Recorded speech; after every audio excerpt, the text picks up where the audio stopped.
이 세상은 전쟁 중입니다. 우크라이나와 러시아가 전쟁 중이라는 말이 아니고요. 온 세상이 악한 마귀의 컨트롤 타워가 마귀가 되어서 온 세상을 자기 나라로 영토를 확장시키기 위해서 끊임없이 사람들을 공격해 오되, 특별히 마귀의 대적자가 되는 하나님의 사람들을 끊임없이 공격해 오고 있습니다. 성경 어디에서도 이 세상은 참 낙원 같은 곳이기에 이 세상에서 아주 마음을 편하게 먹고 세상과 잘 어울려 지내라, 그런 말씀은 한 군데도 없습니다. 세상의 지배자가 지금은 한시적으로 마귀이고, 그래서 마귀를 지칭할 때 주님께서도 이 세상 임금, 이 세상 통치자, 그렇게 말씀을 하셨죠. 근데 그 속에 예수님의 십자가와 부활로 믿음 가운데 우리가 하나님의 아들로, 딸로 태어나서 하나님의 사람들로서 세상과 악한 마귀와 전쟁 중에 있다는 사실은 우리가 한시도 잊을 수 없는 긴장감이 감도는 그런 세상 삶인 것을 보게 됩니다. 여러분, 기독교뿐만 아니라 불교에서도 세상을 뭐라 그래요? 세상은 뭐다? 고해다. 고통의 바다다. 네, 마귀가 가져다 주는 결과는 항상 인간에게 고통과 그리고 궁극적으로 파멸인 사망으로 끌고 가는 것이 마귀의 아주 전형적인 전략이고 목적인 것을 우리가 잘 알고 있습니다. 마귀가 펼치는 전쟁은 전선이 없습니다.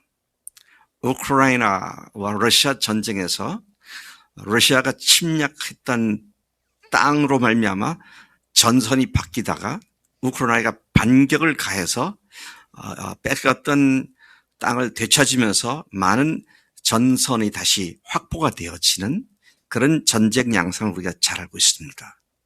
그런데 마귀와의 전쟁은 특정한 전선이 없고 전방위로 이루어진다는 사실이죠. 모든 방향에서 마귀는 끊임없이 공격을 해 오고 있다. 따라서 우리가 정신을 차리지 않으면 부지부식간에 알지 못하는 사이에 마귀에게 넘어가 마귀에게 패배거리가 되는 그런 일도 겪을 수 있다는 사실을 생각해야 합니다. 그래서 우리가 베드로전서 5장 8절에서 하나님께서는 경고하셨죠. 근신하라, 깨어라, 너희 대적 마귀가 으르렁거리는 사자같이 두루 다니며 삼킬 자를 찾고 있다. 참 우리가 정신을 바짝 차려야 할 그런 경고의 말씀인 것을 보게 됩니다. 우리가 읽은 히브리서는 특별히 유대인들 중에 예수를 믿은 사람들에게 보내진 편지입니다. 하나님을 모르는 사람들이 아니고요, 하나님을 조상 때부터 알아왔던 사람인데 그 중에서도 예수님을 주인으로 모신, 예수님을 하나님으로 믿고 모신 그리스도인들에게 보내진 편지입니다. 자, 이 내용에 보면 이스라엘 사람들이 그토록 생명같이 여기는 제사 제도에 관한 이야기로부터 이야기가 시작되었죠. 그리고 제사 제도의 결정적 역할을 하는 존재가 대제사장이었고, 그리고 대제사장이 하는 결정적 사역이 제사 드리는 것이었는데, 그 사역의 제사 드리는 것의 핵심은 제물을 바치는 것이었습니다. 그래서 히브리서 기자는 하나님께서 그 기자를 통해서 유대인들이 그토록 생명같이 여기는 제사 제도, 그 제사 제도를 주관하는 대제사장, 그리고 거기에서 드려지는 제물, 이것의 실질적이고 진정한 의미가 무엇인지를 다시 말씀을 통해서 소상하게 일깨워 주시는 말씀이 히브리서입니다. 그래서 우리가 보면 1장부터 7장까지가 예수님이 대제사장이다. 그리고 예수님이 대제사장일 뿐만 아니라 그분이 자기 자신을 짐승이 아닌 자기 자신을 제물로 바치셨다. 자, 그래서 분이 자기를 희생시키신 제물의 피가, 예수님의 피가 하나님의 자신의 피였는데 그 피가 하늘 성소에 뿌려짐으로 말미암아 수십 번 수백 번 반복되는 짐승의 제사가 아니라 예수님 자신의 몸에 흘리신 그 보혈로 한 번의 사건으로 모든 죄를 완전히 영원히 사해 주셨다. 이것이 8장, 9장, 10장에서 거듭거듭 강조하고 있는 내용이죠. 자, 그와 같은 내용도 우리가 염두에 둔다면 8장부터 10장까지에서는 그분이 어떻게 하늘 성소에 그분 자신의 피를 뿌리셨으며 또 어떻게 부활이 그 사실을 확증해 주었으며 따라서 어떻게 우리의 모든 죄가 죄사함 받았으며 하나님께서 다시는 우리의 죄악들을 기억조차 않으시는지를 아주 세세하게 잘 설명해 주고 있습니다. 그러한 맥락 속에서 그렇게 하나님의 은혜로 십자가와 부활로서 하나님의 자녀가 된 우리가 이제는 본격적으로 참 마음과 온전한 믿음으로 하나님께 나아가라고 권면하시는 말씀이 오늘 본문 말씀입니다. 하나님께 온전한 마음으로 온전한 믿음으로 하나님께 나아가라. 주님을 알게 됐으니 이제는 그 주님을 더 깊이 알고 주님을 더 깊이 사랑할 수 있도록 주님께 나아가라. 그렇게 고민을 하시죠. 그리고 그렇게 믿음으로 나아가는 삶에 있어서 수많은 믿음의 사람들의 실예들, 사례들을 제시해 주면서 그들처럼 믿음으로 나아가는 삶에 그들처럼 우리가 달려갈 믿음의 경주를 하되 그 누구보다도 그 무엇보다도 예수님 자신에게 초점을 맞추어 달려가라고 권면을 하시는 말씀입니다. 이 말씀이 금년 한 해 동안 몸으로 예배하는 우리에게 우리의 무게 중심을 잡게 하는 말씀으로 역사하기를 축복합니다. 먼저 우리가 다시 돌아가 생각할 것은 예수님 대제사장이신 예수님의 희생자사로서 우리에게 발생한 어마어마한 복들을 히브리서 10장이 나열을 하고 있습니다. 예수님 때문에 그분의 희생제사 때문에 어떠한 복이 우리에게 임했는가 하는 것이죠. 지금 우리가 12장 1, 2, 3절을 말하고 있지만 10장으로 잠깐 다시 돌아가서 보면 10장 10절에 예수 그리스도의 몸을 단번에 들이심으로 말미암아 우리가 거룩함을 얻었노라. 죄와 허물투성이었던 우리를 그분의 희생 제물로 거룩한 존재로 변화시켜 주셨다는 것이죠. 네. 변화시켜 주셨다. 우리 성일이 한번 큰 소리로 대답해봐. 성일이가 거룩한 존재인가? 네. 좀 더 크게 했으면 좋겠는데. 네.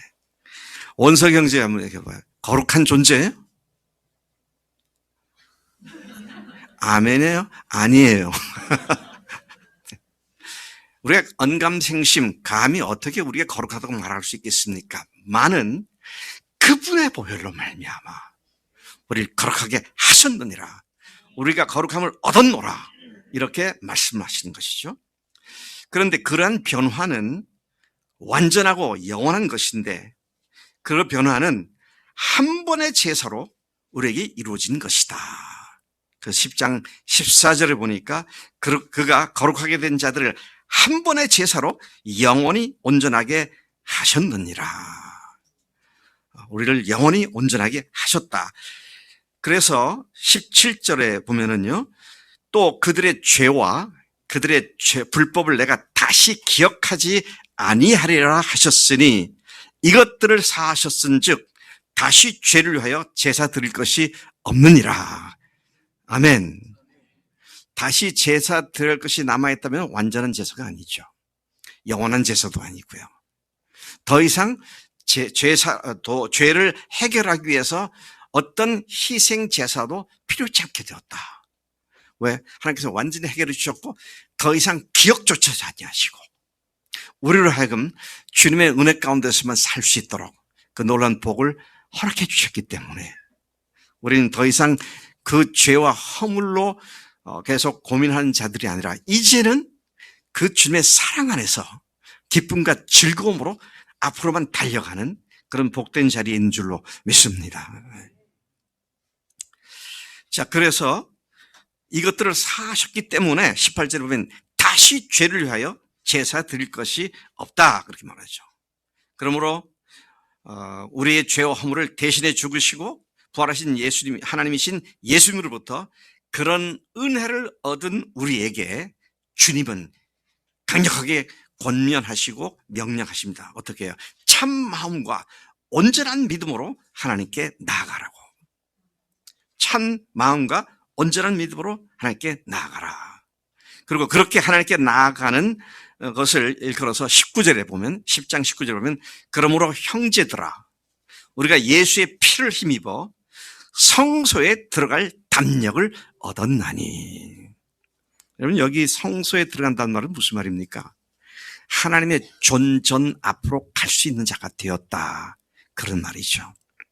여러분 주님의 그 은혜로 말미암아 이제 우리가 하나님이 계시는 그 성소로 들어가서 하나님 앞에 직접 엎드려 찬양하고 경배하고 예배하는 하나님의 친한 백성들이 되었다는 것은 어마어마한 축복이 아닐 수 없다는 것이잖아요. 세상에 이런 종교가 어디 있습니까? 이렇게 말하는 종교 자체도 없습니다. 그때 창조주 하나님께서 우리를 받아주셔서 그분 앞에 우리가 엎드릴 때 우리의 예배를 받으시고 우리에게 하늘의 모든 속한 신령한 복을 풍성히 복주시는 그런 주님이신 줄로 믿습니다. 자, 그래서 22절에 보니까요, 10장 22절에 보니까 우리가 마음의 뿌림을 받아 악한 양심으로부터 벗어나고 몸은 맑은 물로 씻음을 받았으니 그 다음에 오늘 말씀처럼 참 마음과 온전한 믿음으로 하나님께 나아가자. 하나님께 나아갈 수 없는 부족함이나 연약함이 더 이상 남아있지 않기 때문에 참 마음과 온전한 믿음으로 주 앞에 달려 나갈 수 있는 당당한 자격과 특권을 얻은 것을 말씀하고 있는 것이죠. 우리가 그런 존재인들인 줄로 믿습니다. 그렇게 하나님께 나아가는 통로를 참마음, 온전한 마음이라고 가르치고 있습니다. 하나님께 담대히 나아갈 수 있는 통로가 뭐냐 할 때 참마음으로 온전한 믿음으로 나아가는 것이다. 그렇게 말씀하시죠. 그리고 그 믿음으로 하나님께 나아가는 데 있어서 중요한 것이 뭐냐. 그 믿음이 흔들리지 않는 겁니다. 그 믿음이 흔들리지 않고 그 믿음의 소망을 굳게 잡고 형제들, 곧 교회 공동체와의 강력한 사랑과 선행을 격려하는 교제에 집중하는 것임을 말씀하고 있는 것이죠. 참 놀랍습니다. 이렇게 어마어마한 축복을 받은 우리가 믿음으로 하나님께 나아가는 일에 있어서 결정적으로 우리에게 역할을 하는 것이 형제들이라고 하는 것이죠. 그래서 여러분, 제가 대학교 2학년 때 암송한 것들 중에 한 구절인 히브리서 10장 24절, 25절이 저는 그때 이게 무슨 맥락에서 나온 말씀인지 몰랐어요. 그냥 서로 돌아보아 사랑과 선행을 격려하며 모이기를 피하는 어떤 사람들의 습관과 같이 하지 말고 오직 권하여 그날이 가까움으로써 더욱 그리하자. 아, 그리스도인들의 교제가 이렇게 중요하구나. 또 교제를 이렇게 하는 거구나 정도를 알았는데 이게 참 마음과 온전한 믿음으로 하나님께 나아가는 통로가 바로 형제들과의 교제를 통해서 이루어지기 때문에 이것을 여기서 말씀하고 있구나. 그것을 뒤늦게 깨달았던 경험을 갖고 있습니다. 자, 그래서 23절부터 25절까지가 그렇게 말씀하고 계시죠. 주님께서는 계속 말씀하십니다. 뭐라고요? 나의 의인은 믿음으로 말미암아 사는 자로서 뒤로 물러가 멸망에 빠질 자가 아니라 오직 영혼을 구원에 이르게 하는 믿음을 가진 자다. 아멘. 우리가 시시하게 나 혼자 믿음도 못 지켜가고 허덕거리는 그런 자들이 아니다. 그러시잖아요. 오히려 영혼들을 구원에 이르게 하는 믿음을 가진 자들이다. 할렐루야. 이 믿음이 세상에 어쩔 수 없는 믿음이고요. 세상을 변화시킬 수 있는 믿음이 바로 이 믿음이죠. 그래서 주님께서는 이 히브리서 기도를 통해서 이 믿음에서 굳게 서라는 거잖아요. 이 믿음이 흔들리지 말라는 거예요. 여러분, 우리가 흔들리지 않으려면, 굳게 서려면 뭐가 필요하냐? 초점을 바로 맞춰야 돼요. 초점을 바로 맞춰야 돼요. 자, 10장에서 그런 말씀을 했고요. 그 다음에 11장에서는 그렇게 흔들리지 않는 믿음으로 굳게 살았던 믿음의 선배들의 사례들을 쭉 제시해주고 있는 것을 봅니다. 그래서 우리가 히브리서 11장을 무슨 장이라고 그래요? 믿음장이다 그러시죠. 그러니까 믿음으로 사는 게 뭔지를 알고자 하면 이 히브리서 11장을 자세히 반복해서 살피며 읽어보게 되면 믿음이 이런 거구나. 믿음으로 사는 것이 이런 삶이구나. 그것을 더 뚜렷하게 알 수 있게 된다는 것입니다. 히브리서 11장은 참 믿음에 관해서 많은 빛을 던져주고 있습니다. 예를 들어서 1절에서는 믿음의 정의를 말하고 있어요. 믿음이 뭐냐? 믿음은 바라는 것들의 실상이요, 보지 못하는 것들의 증거들이다. 믿음이라는 것은 이런 것이다. 제가 시간 관계상 이걸 다 설명하지는 않겠습니다. 또 6절에서는 믿음의 대상이 무엇인지를 분명히 가르쳐 줍니다. 믿음이 없이는 하나님을 기쁘시게 할 수 없기 때문에 하나님과 관계 맺는다고 하는 사람들은 반드시 그가 계신 것과 또한 그분이 자기를 찾는 자들에게 응답하시고 상 주시는 분이심을 믿어야 할지니라. 하나님께로 나아가는 믿음의 가장 소중한 출발점이 뭐냐? 하나님이 계시다는 것과, 그리고 하나님은 반드시 당신을 찾는 자들에게 찾게 해주시고 만나주시고 그들에게 찾은 일에 대한 보상을 주시는 하나님의 살아계신 하나님이시다. 이 사실을 믿음으로 나가야 한다. 그렇게 말씀을 하고 있는 것이죠. 이어서 11장 전체는 이렇게 하나님이 계신 사실과 그분을 찾는 자들에게 상 주시는 하나님이시를 믿고 믿음으로 살아갔던 사람들의 실예를 구약 성경 전체 속에서 소개된 그 믿음의 사람들을 나열하면서 그들이 어떻게 믿음으로 승리하는 삶을 살았는지 쭉 소개를 해주고 있습니다. 역시 11장에 대해서는 제가 더 사례를 하나하나씩 다 말씀드리기는 어렵습니다만은 아벨, 첫 인류의 조상이었던 아담의 둘째 아들 아벨, 에녹,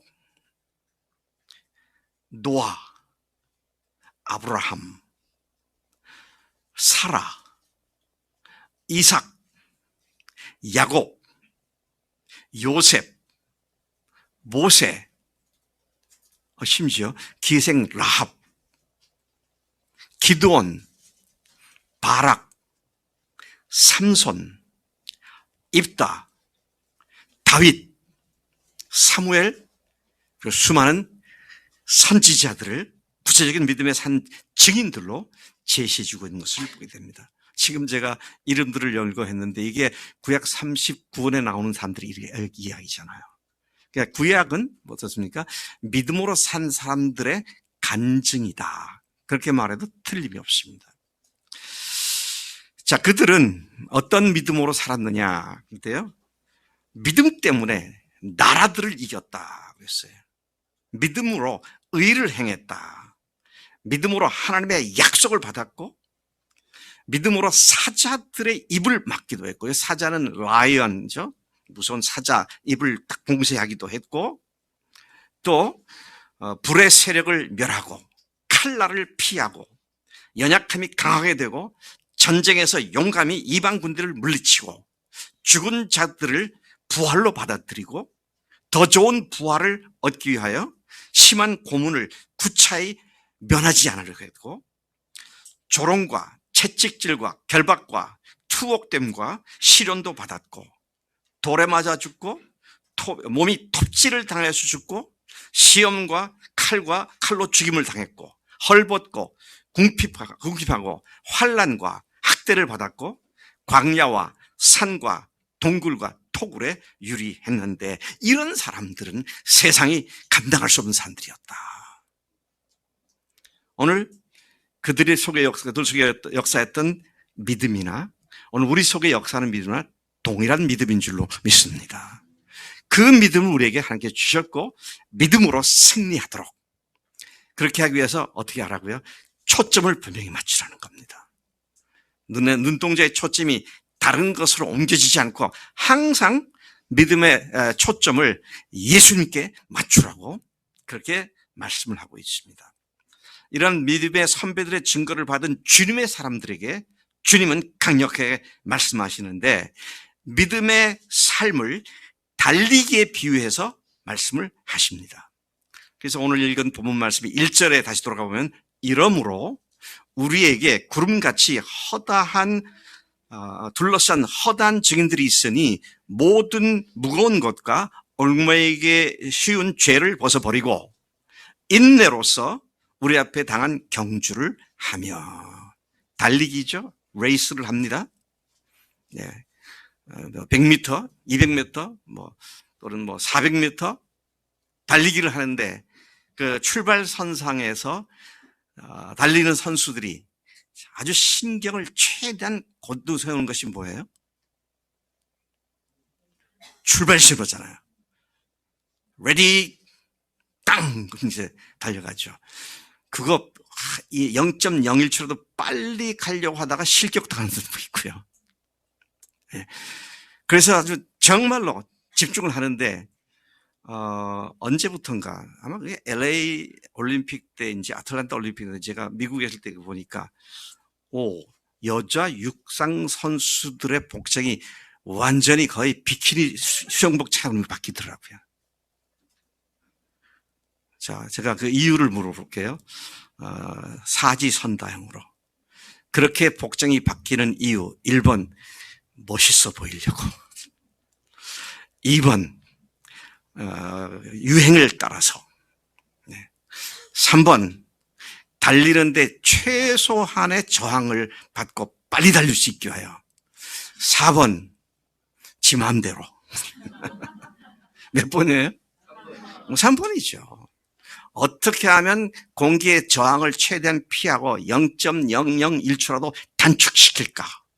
그래가지고 몸에 착 달라붙는 그것도 아주 그냥 비키니 수영복 같이 입고 막 달리잖아요. 달리는 선수들에게는 그것은 철칙입니다. 치렁치렁 이게 긴 옷을 입거나 또는 장신구를 하고 그렇게 하면 달리기에 우승하기가 어렵죠. 근데 무거운 것, 제가 이게 무거운 것들 보니까 영어 성경으로 보니까 어느 성경인지 기억을 하겠는데 NASB인가 킹 제임스 버전인가 보니까 웨이트라고 돼 있더라고요.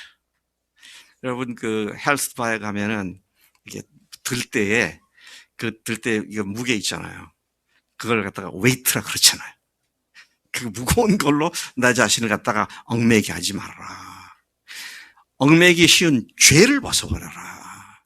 습관화되어 있는 잘못된 행습, 잘못된 태도 이런 것들을 훌러덩 벗어버리고 take off라고 그랬어요. 벗어버리라고 그랬습니다.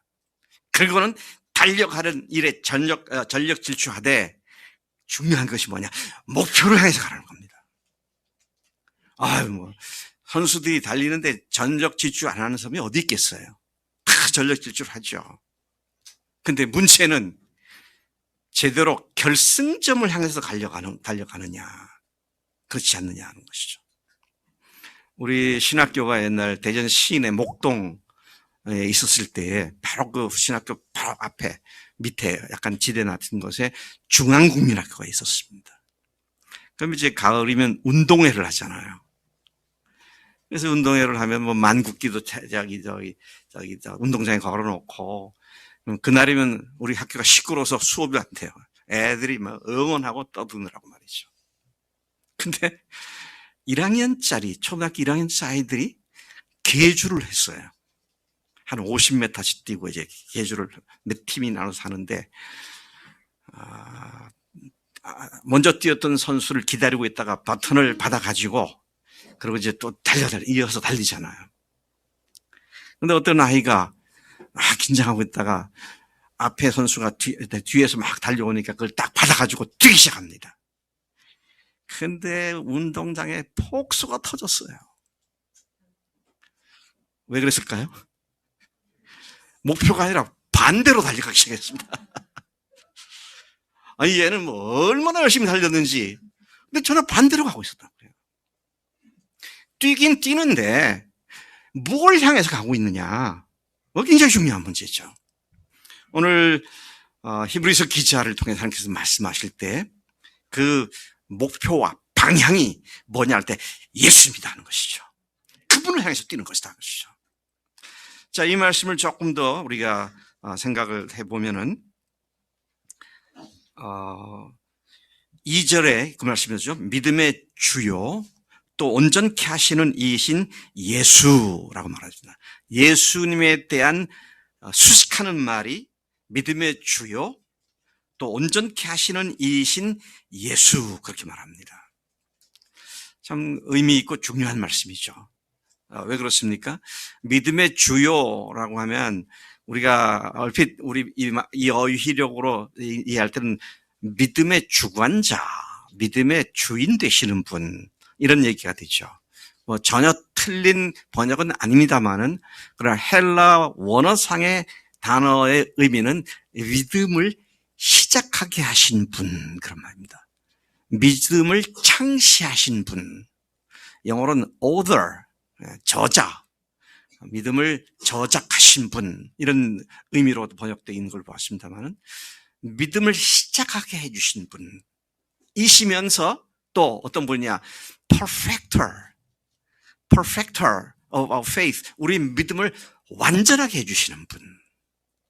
시작하게 해주신 분이 완전하게까지도 해주시는 그분이 바로 예수입니다. 그런 말씀인 줄로 믿습니다. 그러니까 우리가 믿음은 신념이 아니에요. 신념은 자기 속에서 자기가 굳게 믿으면 되는 겁니다. 근데 믿음은, 주님이 말씀하시는 참 믿음, 온전한 믿음은 주님께로부터 오는 믿음이고요. 주님이 주시는 믿음이라는 것이죠. 그래서 너희가 그 은혜를 인하여 믿음으로 말미암아 구원을 얻었나니 이것이 너에게서 난 것이 아니라 하나님의 선물이다. 믿음은 하나님께서 주시는 선물이라고 우리가 말씀을 이해하게 되는 것이죠. 자, 믿음을 시작하게 하신 분이 동시에 그 믿음을 완성시키는 예수님이신데, 애시당초 우리의 믿음은 그분께서 우리에게 믿음을 주심으로 시작되었고, 또한 그분께서 친히 그 믿음을 완성시켜 주심으로 말미암아 우리의 믿음이 성장, 성숙, 발전하게 되는 것이다 하는 것이죠. 내가 좀 더 열심히 공부하고 배우고 알면 믿음이 점점점 커지는 것이 아니라, 그런 과정을 아무리 해도요, 주님께서 은혜를 주시지 않으시면 머리만 커졌지 그 지식이 살아있는 믿음으로는 작용하지 못한 것을 많이 보게 되죠. 그래서 믿음 그 자체는 철저히 주님께로부터 나오고 주님께로부터 계속 성장을 하고 주님으로 완성되어진 것이 믿음이다. 그 예수님을 바라보자 하는 것이죠. 그 예수님께 초점을 맞춰라, 그런 말씀을 하고 있는 것입니다.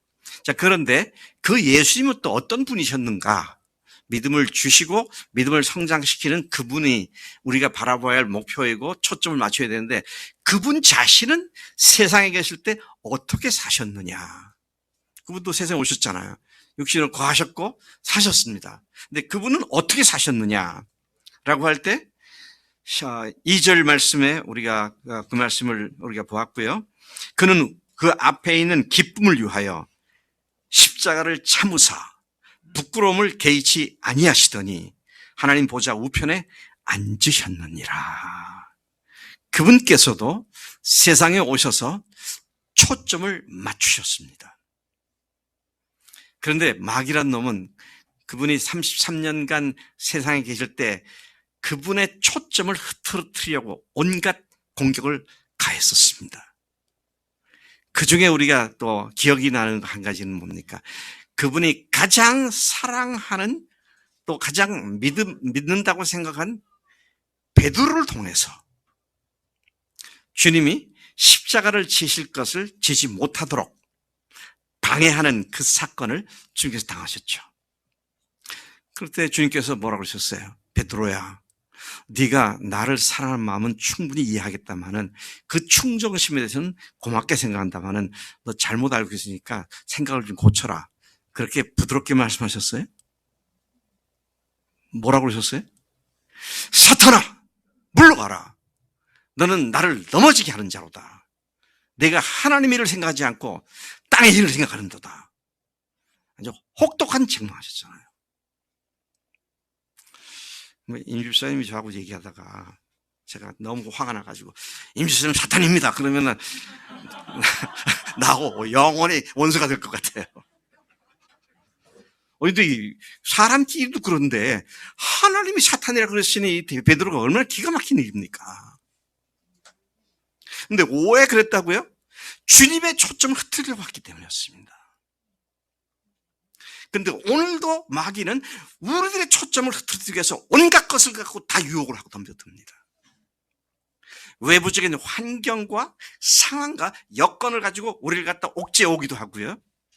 그렇지 않으면 외부가 아니라 내부로부터 육신의 정욕과 안목의 정욕과 이생의 자랑에 끌려가지고 내가 하나님부터 초점을 옮기게 만들려는 이 안팎으로 역사하는 사탄의 괴계, 아주 고약한 이런 전술을 우리는 분명히 잘 알고 있지 않습니까? 그러니 제가 오늘 설교 모두에서 말씀드린 대로 전쟁 중에 있는 우리가 이 긴장감을 잊어버리고 있다면 이미 그건 패배한 것이 다름없다는 것이죠. 참 감사한 건요, 긴장감의 삶의 연속이다. 그러니까 어이구 힘들다 그렇게 생각할지 모르겠는데 그런 가운데에서 승리함으로 말미암아 하나님께서 나의 작은 승리가 하나님의 영광을 드러내는 어마어마한 도구로 쓰임받는다고 하는 것은 우리가 존재해야 할 이유와 목적임을 다시 확인하게 해주는 놀라운 축복의 기회인 줄로 믿습니다. 제가 신학교에서 학생들을 늘 가르칠 때 보면은 모르겠어요 왜 그런지 신학생들이 저는 별로 고생하지 않고 아주 그냥 여유롭게 곱게 자라는 삶으로 그렇게 생각을 하더라고요. 그래서 왜 그럴까? 그러니까 내가 귀공자 타입으로 생겼나 보다. 근데 지금 제 아내도 여기 있습니다만은 결혼 초부터 시작해서 유학 갔다 오기까지 얼마나 어려운 일을 많이 겪었는지 몰라요. 근데 매우 흥미로운 것은 그 어려운 시기를 지날 때 전혀 어렵다는 생각이 안 들더라고요. 아까 우리 정자매님이 기도하실 때에 전화위복의 하나님의 복을 누리는 그런 기회로 바꿔주시는 은혜에 대한 기도를 했는데 정말 그렇더라고요. 우리 누구한테 물어보면 좋을까? 신의 자매한테는 이게 질문이 될까 안 될까 모르겠네. 결혼한 후에 쌀독에 쌀이 떨어져 본 일이 있어? 그건 먼 옛날 동화 속이나 나온 얘기 정도 생각하겠죠. 우리는 그랬어요. 그랬다고요. 그래서 우리가 굶어 죽었어요? 아니에요. 너무 감사한 건 저나 제 집사람이나 우리 지금 나이에 비해서 사람들이 왜 이렇게 안 늙느냐고. 물론 고혈압도 있고 그렇지만 전혀 지병인 우리 부부를 괴롭히지 않습니다. 참 건강을 하나님께서 허락하셨구나. 여러분, 어려운 것들은 하나님의 축복을 불러오는 통로가 됩니다. 어려움을 겪지 못한 사람들은 조금이라도 큰 어려움이 오게 되면은 그냥 무너지게 돼버려요. 근데 아주 풍파를 겪은 사람들은 웬만한 것이 와도 꿈쩍하지 않습니다.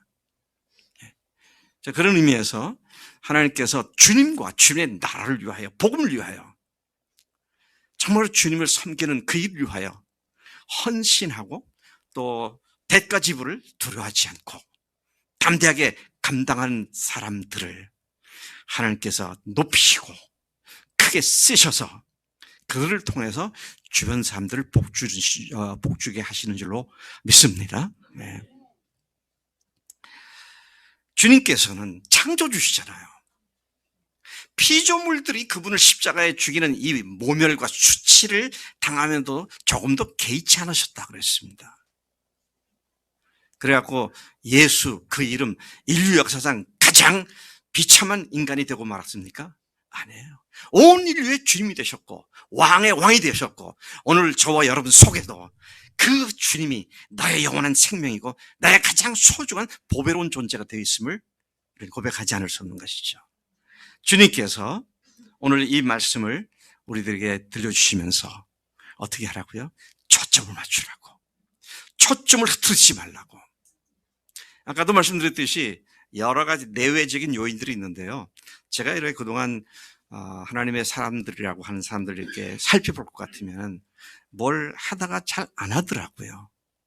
왜 그렇지? 하고 살펴보면 상황이 이래서 못하고 형편이 이래서 못하고 처지가 이래서 못하고 내가 그거 하려면 이게 없어서 못하겠고 저거 없어서 못하겠고 그러니까 수많은 이유들로 그냥 눌러 앉아버리고 말더라고요. 근데 뭐 처지와 형편이 나쁜 것 사실이겠죠. 근데 문제는 그게 아니고요. 뭐가 문제였을까요? 그런 처지와 형편이 왔을 때 거기에 초점 맞췄다는 겁니다. 그것이 왔을 때 초점을 여전히 주님께 두고 있으면 왜 이런 어려움이 나에게 이루어졌는지도 알게 되고요. 어떻게 믿음으로 승리할 수 있는지도 알게 되고. 그래서 우리가 계속 말하는 전화 위복의 찬스가 그 모든 상황이 그런 기회로 바뀌게 된다고 하는 이 사실을 분명히 믿고 초점 잃지 않는 일에 우리의 삶에 중요한 관심을 집중해야 마땅한 줄로 믿습니다. 주님께서는 오늘 0시에 우리 교회에 몸으로 예배를 드리라 그랬습니다. 몸으로 예배를 드릴 수 있으려면 뭐예요? 초점이 항상 맞춰져야 합니다. 왜? 우리가 몸으로 살잖아요. 내가 사는 그 장소가 내 몸이 가 있는 곳이잖아요. 그곳에서 믿음으로 주님과 함께 동행하는 이 초점이 흐트러지지 않으면 주님께서 그 속에서 주님의 영광을, 주님의 그 찬란한 광채를 드러내시는 주님의 역사가 있는 줄로 믿습니다. 아까 승민 형제 간증이 좋은 간증이라고 생각돼요.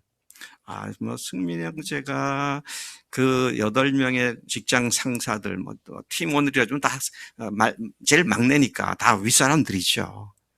근데 그 사람들한테 전도하기 위해서 며칠을 금식을 하고 그냥 기도 부탁을 하고 한 게 아니라 조그마한 사랑과 관심을 표명한 것이 그것이 제가 어제 얘기 들어보니까 그렇게 관심을 나타낸 사람이 50대라고 그러더라고요. 승민이 형제가 이제 30대 넘어갔나? 아유, 축하하네. 50대, 20 몇 년을 더 산 사람이 어떻게 보면 옛날 같으면 자기 자식 같은 후배한테 자기 인생의 문제를 털어놓는다는 것이죠. 어떻게 그분을 알 수 있느냐? 어떻게 믿을 수 있느냐? 자, 이것은 우리가 주님께 초점 맞추고 있을 때에 자연스럽게 주님께서 우리를 통해서 행하시는 줄로 믿습니다. 상황과 여건과 형편 때문에 못한다라는 것은 내 초점이 지금 엉뚱한 데 가했습니다 라는 것을 고백하는 것이죠. 주님께 초점 맞추면 그분께서 친히 그분의 일을 하실 줄로 믿습니다. 이제 우리의 마음을 흐트러뜨리는 그 모든 것들을, 우리의 마음의 초점을 주님께로부터 벗어나게 만드는 모든 것을 성경은 뭐라고 말하고 있냐면 우상이라고 말하고 있습니다. 우상에 대한 정의가 여러 가지로 표현되겠지만 주님께 대한 관심이 다른 것으로 흐트러지게 만드는 것이 우상이잖아요. 그래서 우리가 지난주에 요한 1서를 2서, 3서까지 계속 매일 아침 묵상을 했었는데요. 그 말씀에 볼 것 같으면 요한 1서 5장에 18절부터 21절까지의 하나님께로부터 난 자는 다 범죄하지 아니한 줄을 우리가 아노라. 하나님께로부터 나신 자가, 하나님께로부터 나신 자는 예수님이죠. 나신 자 예수님이 그를 지키심에 악한 자가 그를 만지지도 못하느니라. 우리를 지키시기 때문에 악한 자가 만지지도 못한다. 그래서 우리를 지키시 그분께 초점 맞추면 아무리 인간적으로 계산해봐도 이건 비극이고 내가 해결할 수 없는 일이기 때문에 이제는 큰일 났다, 이제는 끝장났다, 그런 상황이라 할지라도 그분이 지키시면 그 모든 상황에서 우리를 건지시고 더 큰 복된 자리로 인도하신 줄로 믿습니다. 내 초점이 어디에 가 있느냐, 내 초점이 언제 무엇에 의해서 다른 것으로 옮겨지질 않았는가. 자, 이것이 승리하는 그리스도인의 삶의 핵심적인 요소가 된다. 여러분, 초점 똑바로 맞추십시다. 네.